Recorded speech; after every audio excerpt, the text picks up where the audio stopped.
फिरौन उस वक्त मिस्र का बादशाह था। वो सख्ती के साथ ममलकत चलाता था। उसका फरमान जालिमाना, बेरहम और बर्बरियत से भरपूर था। बनी इसराइल पर उसकी ज्यादतियां और जुल्म मुसलसल जारी थे। उसके खिलाफ बोलने की हिम्मत किसी में न थी। मगर अचानक एक अजीब वाक़या पेश आ गया। अल्लाह रब्बुल आलमीन ने मिस्र की सबसे बड़ी नेमत नील नदी को खुश्क कर दिया।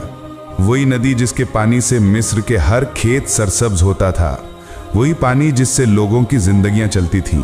अचानक वो नदी एक खुश्क सहरा बन गई। इसका नतीजा ये हुआ कि पूरा मिस्र पानी की कमी की वजह से आहो फिगा करने लगा। माएँ अपने बच्चों को गोद में पकड़कर रो रही थीं और कह रही थीं, ऐ मेरे रब, मेरे बच्चे के लिए एक बूंद पानी कहाँ से लाऊं? बुजुर्ग कांपते हुए करा रहे थे, हम प्यास से मर रहे हैं। गांव और शहरों में लोगों के कराहने और बेयारो मददगार पुकार सुनाई दे रही थी। लोग एक दूसरे से कहने लगे, अब हमारा क्या होगा?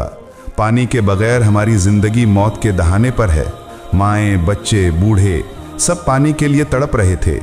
अगर चंद दिनों में पानी का इंतजाम न हुआ तो सब मौत के मुंह में चले जाएंगे। तुम्हारे पास कोई तरीका है तो बताओ। किसी ने कहा, चलो हम सब मिलकर मिस्र के सबसे बड़े नजूमी के पास चलते हैं, वो गिनती करके कोई रास्ता बताएंगे। फिर लोग दौड़कर नजूमी के पास गए। वो सब रोते हुए सारा हाल बयान करने लगे। ए दाना, हमें बचाओ, नील खुश्क हो गई है, लोग प्यास से तड़प रहे हैं, फसलें तबाह हो रही हैं, अब क्या होगा? नजूमी ने कहा, मैं हिसाब लगा कर देख रहा हूं, मिस्र की नील नदी किसी तौर पर भी पानी से भर नहीं सकती।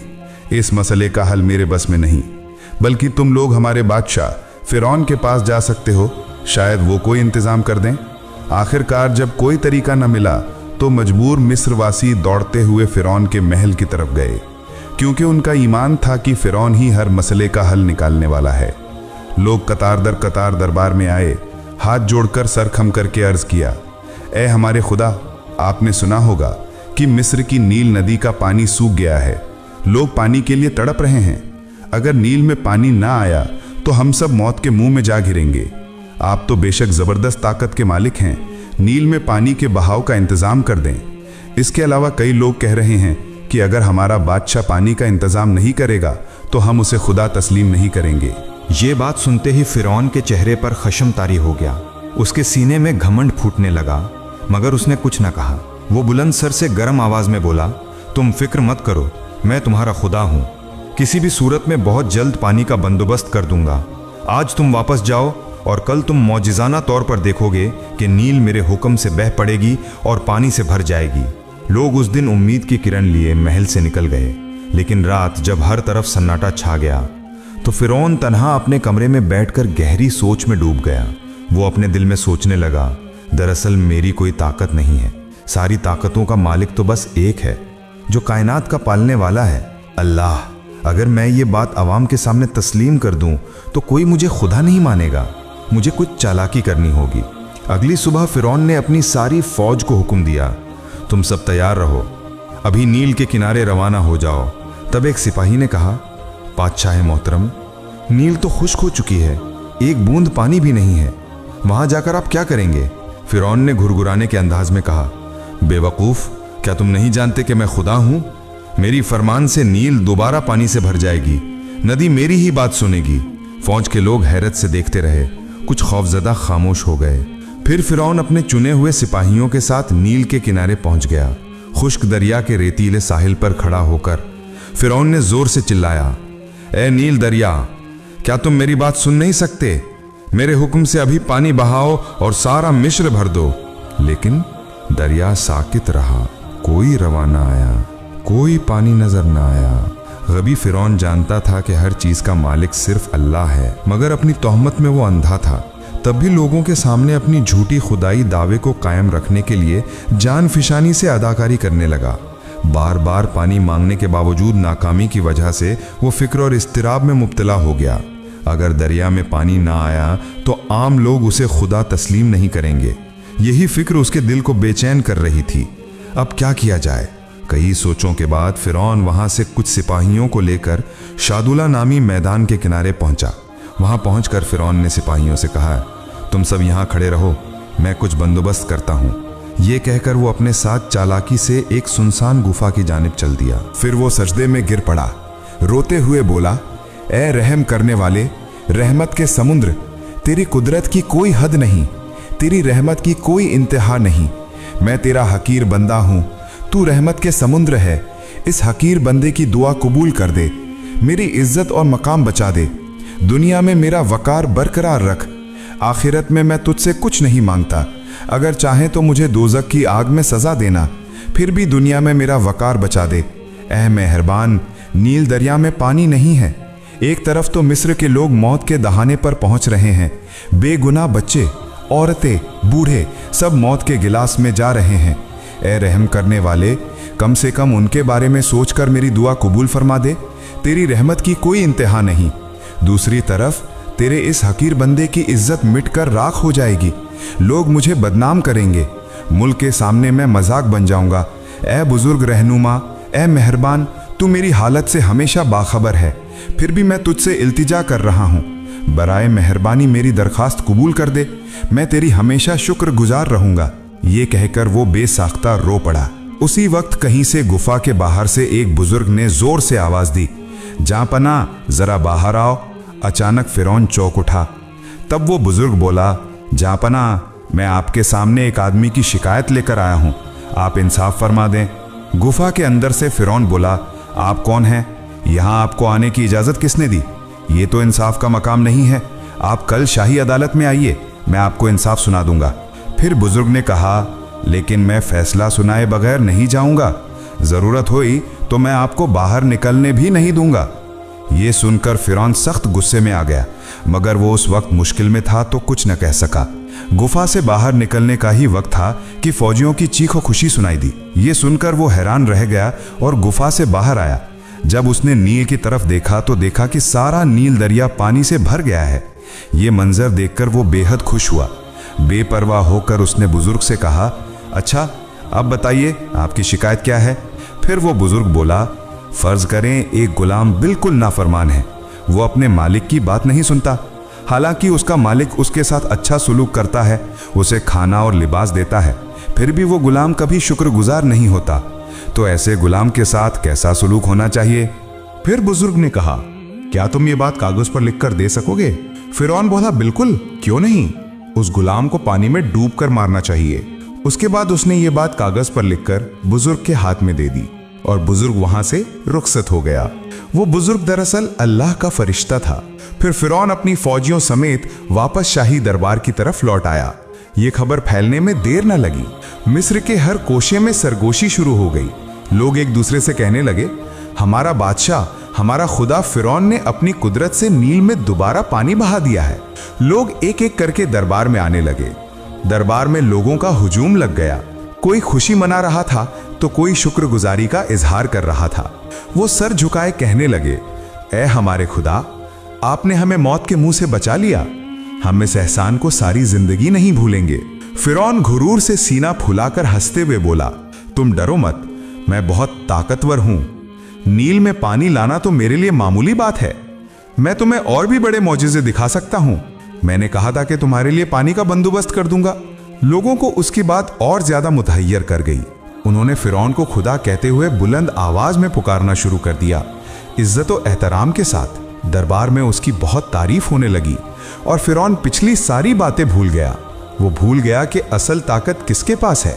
भूल गया कि इसी एक अल्लाह की रहमत के बगैर वो एक कतरा भी पानी नहीं ला सकता था, बल्कि वो अपने घुरूर में मजीद डूब गया। वो खुद को ऐसा महसूस करने लगा जैसे वाकई वही हर चीज का मालिक है। साल गुजरते गए। फिरौन के जुल्मो सितम में इजाफा हुआ। रियासती इंतजाम में वो पहले से भी ज्यादा सख्त हो गया। उसके दिल में घुरूर पहाड़ जैसा बुलंद हो गया। वक्त बहता रहा। 1 साल, नहीं 2 साल, नहीं 3 साल, मिस्र के आसमान पर एक कतरा भी बारिश न हुई। जमीन टूट फूट हो गई, फसलें खराब हो गईं, मवेशी मर गए और लोग दिन ब दिन दर्द और कर्ब में मुब्तला होते गए। मिस्र में मुसलसल 3 साल बारिश ना होने की वजह से कहत आ गया। आखिरकार एक दिन बेशुमार लोग फिरौन के दरबार में हाजिर हुए और सबने कहा, आप तो हमारे खुदा हैं, आप कोई इंतजाम कीजिए। मुल्क में इतना कहत पड़ गया है कि लोग भूखे मर रहे हैं। इस पर फिरौन ने गुस्से से घुराना शुरू किया और बोला, यह कहत मेरी वजह से नहीं है, इसका सबका जिम्मेदार वो मूसा है। उसकी साजिशों और बदकारियों हैं जिनकी वजह से मिस्र इस हाल में पहुंचा है। ये सब मूसा की वजह से है।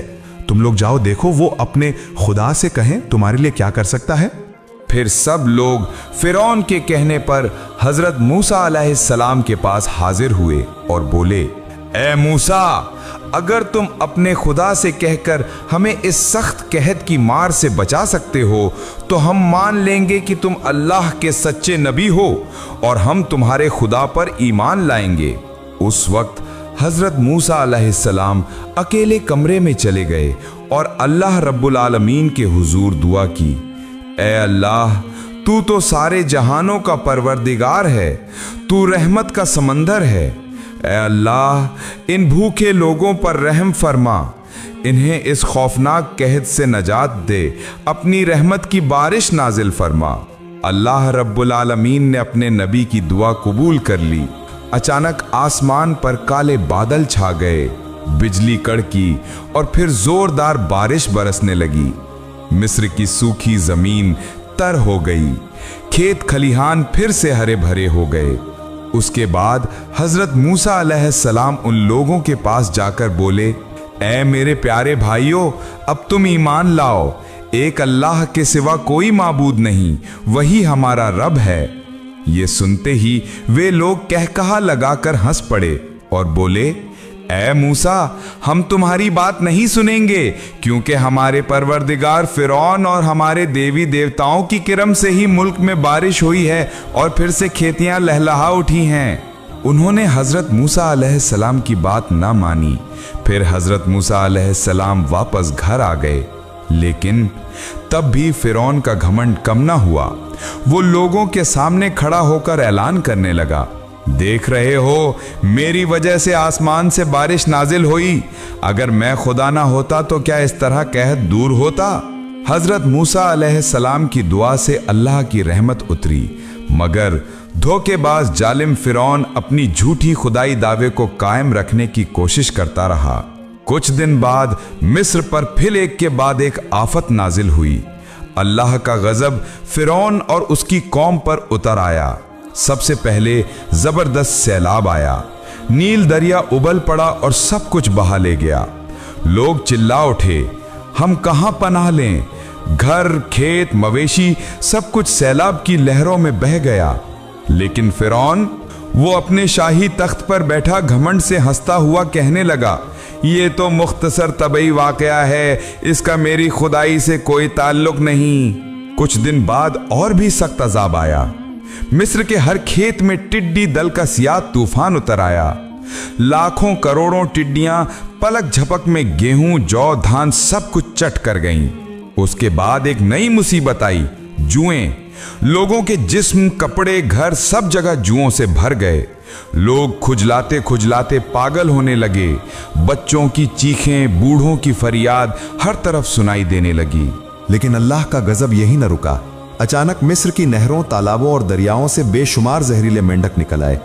रास्ते, घर, खाने के बर्तन, पानी के बर्तन, हर जगह मेंढक ही मेंढक छा गए। मगर फिरौन अपनी सल्तनत के उरूज पर शाही तख्त पर बैठा घमंड में फट रहा था। चारों तरफ सिपाही, खादिम, गुलाम। ऐसी खौफनाक हालत में एक दिन फिरौन का एक सिपाही दौड़ता हुआ आया और बोला, हुजूर, एक अजीब वाकया हो गया है। न जाने कहां से हजारों जहरीले मेंढक निकल आए हैं। लोग बेहाल हो गए हैं, कोई अब सुकून से जी नहीं सकता। फिरौन कहकहा लगाकर बोला, क्या तुम ख्वाब देख रहे हो? भला मेंढक इंसान को तकलीफ दे सकते हैं? तुम तो डरे हुए बुजदिल सिपाही हो और कुछ नहीं। लेकिन सिपाही की आंखों में खौफ के आसार थे। वो कांपती आवाज में बोला, नहीं हुजूर, ये ख्वाब नहीं है। मिस्र के हर घर में, हर गली में मेंढक भर गए हैं। लोग चीख रहे हैं, बेबस हो गए हैं। फिरौन एक लम्हे के लिए खामोश हो गया। उसका दिल कांप उठा, क्योंकि वो जानता था यह सब कोई तबीई वाकया नहीं है। यह सब अल्लाह की तरफ से भेजा हुआ अजाब था जो बार बार उसे खबरदार कर रहा था। लेकिन फिरौन अपने तकब्बुर में अंधा था। वो सच जानते हुए भी झूठ पर कायम रहा और अपनी खुदाई के दावे को मजबूती से पकड़कर बैठा रहा। दूसरी तरफ मिस्र के आम लोग घबराहट में एक दूसरे से कहने लगे, आज अजीबोगरीब वाकयात पेश आ रहे हैं। पानी के अंदर चारों तरफ मेंढक ही मेंढक, लाखों करोड़ों मेंढक मिस्र की नहरों, नदी नालों और रास्तों पर छा गए हैं। घरों के अंदर से लेकर खाने के बर्तनों तक कहीं भी मेंढकों से निजात नहीं। आखिरकार एक गिरोह फिरौन के दरबार में हाजिर हुआ और कहने लगा, हुजूर, आप तो कहते थे आप ताकतवर हैं, आपके देवता ताकतवर हैं, तो आज ये क्या माजरा है? मेंढकों के लश्कर ने हमारी नींदें उड़ा दी हैं, हमारे बच्चे खौफ से रो रहे हैं, खाने पीने की चीजें बर्बाद हो गई हैं। फिरौन ने पहले कहकहा लगाकर टाल दिया। वो बोला, ये तो कुछ भी नहीं, हमारे देवता चाहें तो पलक झपकते ही सब खत्म कर देंगे। तुम लोग फिक्र न करो, मैं अभी इंतजाम करता हूं, तुम लोग घरों को लौट जाओ। इसके बाद लोग अपने घरों को वापस चले गए, लेकिन मेंढकों के लश्कर रुके नहीं, बल्कि दिन ब दिन बढ़ने लगे। सिपाहियों के जूतों के अंदर, बावर्ची खाने के देगचों के अंदर, हां तक कि फिरौन के महल के बिस्तर तक पर मेंढक छलांग लगा लगा कर पहुंचने लगे। तब फिरौन चीख कर बोला, जाओ अभी मूसा को बुलाकर लाओ, मैं उसके साथ मुआहिदा करना चाहता हूं। 2 सिपाही हजरत मूसा अलैहिस्सलाम को यह खबर देने के लिए रवाना हुए, लेकिन रास्ते में ही उन्होंने कुछ लोगों को देखा जो हजरत मूसा अलैहिस्सलाम से कह रहे थे, ए मूसा, हमें इस मुसीबत से निजात दो, अपने अल्लाह से दुआ करो कि ये अजाब हटा दे। अगर तुम ये कर सको तो हम वादा करते हैं कि यकीनन तुम्हारे अल्लाह पर ईमान लाएंगे और तुम्हें सच्चा नबी मानेंगे। ये बात खत्म होते ही वे दोनों सिपाही उनके पास पहुंचे और सारा माजरा कह सुनाया। उस वक्त हजरत मूसा अलैहिस्सलाम ने देर न की और फौरन फिरौन के शाही दरबार में हाजिर हो गए। हजरत मूसा अलैहिस्सलाम को देखते ही फिरौन बोला, ए मूसा, अपने रब से दुआ करो कि ये मेंढक हमसे दूर हो जाएं। मैं वादा करता हूं तुम्हारी कौम को आज़ाद करूंगा और तुम्हें सच्चा नबी मान लूंगा। और ये भी कहा कि मैं वादा करता हूं कि तुम्हारे रब पर ईमान लाऊंगा। पूरे अवाम की हालत और बच्चों, बूढ़ों और मासूम इंसानों का ख्याल करके हजरत मूसा अलैहिस्सलाम का दिल पिघल गया। आखिरकार वो घर वापस आए और अल्लाह के हुजूर दुआ की। कुछ ही वक्त में शहर से मेंढक खत्म हो गए। लोगों के दिलों को सुकून नसीब हुआ। दूसरी तरफ फिरौन ने लोगों को यह समझा दिया कि ये मेरी ताकत के सबब मेंढक खत्म हुए हैं। फिर हजरत मूसा अलैहिस्सलाम उन लोगों के पास आए और कहा, ए मेरे अजीज भाइयों, अब तो मुसीबत खत्म हो गई, लिहाजा तुम अल्लाह पर ईमान ले आओ। लेकिन वे कहकहे मार कर बोले, हम तुम्हारे अल्लाह पर ईमान क्यों लाएं? तुम्हारे अल्लाह से कोई भला नतीजा नहीं निकला। जो कुछ हुआ वो तो फिरौन की वजह से हुआ है। फिर हजरत मूसा अलैहिस्सलाम फिरौन के शाही दरबार में हाजिर हुए और कहा, तुमने तो कहा था, तुमने वादा किया था कि यह मुसीबत टल गई तो अल्लाह पर ईमान लाओगे, लेकिन सख्त दिल और मक्कार फिरौन ने अपना वादा तोड़ दिया। वो हंसते हुए बोला, मैं वादा नहीं निभाऊंगा, मैं ही मिस्र का सबसे ताकतवर रब हूं। यह सुनकर हजरत मूसा अलैहिस्सलाम बहुत परेशान दिल के साथ वापस लौटने लगे। यूं फिरौन का झूठ और तकब्बुर बढ़ता ही रहा। हालांकि वो ये भूल गया कि ये तो सिर्फ अल्लाह का एक अजाब था, उसके लिए और भी भयानक यातनाएं इंतजार कर रही थीं। फिर अल्लाह रब्बुल आलमीन ने हजरत मूसा अलैहिस्सलाम को फिरौन और उसके अनुयायियों पर नाराज होकर आदेश दिया, ए मूसा, तुम बनी इसराइल को लेकर एक रात चुपचाप मिस्र से निकल जाओ। तुम सब नील नदी के किनारे पहुंचो, मैं तुम्हें हिकमत के साथ नदी पार करा दूंगा और फिरौन और उसके अनुयायियों को नील के पानी में डुबो दूंगा। आखिरकार अल्लाह के आदेश से हजरत मूसा अलैहिस्सलाम अपने अनुयायियों को लेकर मुहर्रम की 9वीं तारीख की रात चुपके से रवाना हुए। हजरत हारून अलैहिस्सलाम काफिले का मार्गदर्शन कर रहे थे, लेकिन हैरानी की बात यह थी कि इतने बड़े काफिले के मिस्र से निकलने के बावजूद किसी ने नहीं देखा। इसकी वजह यह थी कि उस समय मिस्र में हैजा की महामारी फैल गई थी। जब हजरत मूसा अलैहिस्सलाम और हजरत हारून अलैहिस्सलाम अपने साथियों के साथ नील की तरफ रवाना हो रहे थे, ठीक उसी समय एक सिपाही ने उन्हें देख लिया। उसने तुरंत फिरौन के पास जाकर कहा, हुजूर, मूसा अपने अनुयायियों को लेकर देश से भाग रहा है। यह खबर सुनते ही फिरौन गुस्से में चीख पड़ा और बोला, तुरंत सेना को तैयार करो, मैं हर एक बनी इसराइली को इबरत का निशाना बना दूंगा। इस आदेश के मुताबिक 20 लाख घुड़सवार सेना के साथ फिरौन नील की तरफ रवाना हुआ। आगे आगे फिरौन और पीछे लश्कर। इधर हजरत मूसा अलैहिस्सलाम अपने अनुयायियों के साथ नील नदी के किनारे खड़े थे। ठीक उसी समय हजरत जिब्राइल अलैहिस्सलाम तशरीफ लाए और कहा, अल्लाह का नाम लेकर अपनी लाठी दरिया पर मारो। हजरत मूसा अलैहिस्सलाम ने लाठी मारते ही दरिया के बीच में एक चौड़ा रास्ता बन गया। इस तरह हजरत मूसा अलैहिस्सलाम और उनके साथी 12 काफिलों की शक्ल में आराम से गुजर गए। वे पीछे मुड़कर देखने लगे कि फिरौन का लश्कर दरिया के किनारे पहुंच गया है। ये नज़ारा देखकर बनी इसराइल घबरा गए और सोचने लगे, अगर फिरौन का लश्कर हमें पकड़ ले तो हमारे बचने का कोई रास्ता नहीं। इधर फिरौन जब नील नदी के किनारे पहुंचा और दरिया के बीच में सूखा रास्ता देखा तो ये करिश्मा देखकर हैरान रह गया। उसने सोचा, ये मूसा का कोई जादू तो नहीं, अगर हम इस रास्ते से गुजरें तो कहीं कोई आफत ना आ जाए, लेकिन अगर अभी ना निकलें तो वे सब हमारी पहुंच से बाहर हो जाएंगे, फिर पकड़ना मुमकिन ना होगा। फिरौन सोच में डूबा हुआ था कि अचानक हजरत जिब्राइल अलैहिस्सलाम एक सिपाही का रूप धारण कर घोड़े समेत उस रास्ते पर दरिया पार कर गए। ये देखकर फिरौन के दिल में हौसला पैदा हुआ। वो भी घोड़े पर सवार होकर रास्ते में उतर पड़ा। उसके पीछे पूरा लश्कर चल पड़ा। मगर जैसे ही वे सब दरिया के बीच में पहुंचे, ऊपर से पहाड़ों की तरह ऊंची लहरें समंदर की तूफानी गरज की तरह गरजती हुई आईं और रास्ते को निगल गईं। फिरौन और उसकी सेना नील के पानी में डूबकर हलाक हो गए, एक भी न बच सका। इधर बनी इसराइल दरिया के पार खड़े ये नज़ारा देखकर खुशी से नारे लगाने लगे। जब फिरौन पानी में डूब रहा था तो उसने हजरत मूसा अलैहिस्सलाम को खड़ा देखा और चिल्लाया, ए मूसा, मेहरबानी करो, मुझे बचा लो, मैं तुम्हारे अल्लाह पर ईमान लाऊंगा और तुम्हें अल्लाह का नबी मान लूंगा। मगर हजरत मूसा अलैहिस्सलाम ने उसकी पुकार का जवाब नहीं दिया। कुछ मुफस्सिरीन बयान करते हैं कि जब फिरौन नील के पानी में मौत के करीब था तो हजरत जिब्राइल अलैहिस्सलाम ने कहा, ए फिरौन, आज तुम बेफायदा गिड़गिड़ा रहे हो। नाफरमान बंदे का अंजाम क्या होना चाहिए तुमने खुद अपने हाथों से लिख दिया था। ये देखो वही तहरीर। फिर वो कागज़ दिखाया जिसमें खुद फिरौन ने लिखा था कि नाफरमान गुलाम को पानी में डुबो देना चाहिए। इस तरह वो सख्त दिल फिरौन नील के पानी में डूबकर मर गया। अल्लाह की ताकत के सामने फिरौन का तख्त कुछ नहीं था। जो शख्स खुद को सबसे बड़ा रब कहता था, समंदर की लहरों में वो एक हकीर कीड़े से ज्यादा न निकला। अल्लाह ने उसका जिस्म समंदर की तह में दफन नहीं किया, बल्कि दुनिया के इंसानों के लिए छोड़ दिया, हमेशा की नसीहत के तौर पर। घमंड इंसान को बर्बाद करता है और ईमान इंसान को बुलंद करता है। जो अल्लाह के रास्ते में सब्र करते हैं उनके लिए जन्नत के दरवाजे खुल जाते हैं। ऐ प्यारे दर्शकों, अल्लाह ताला हम सबको घमंड से बचाए और सीधे रास्ते पर चलने की तौफीक अता फरमाए।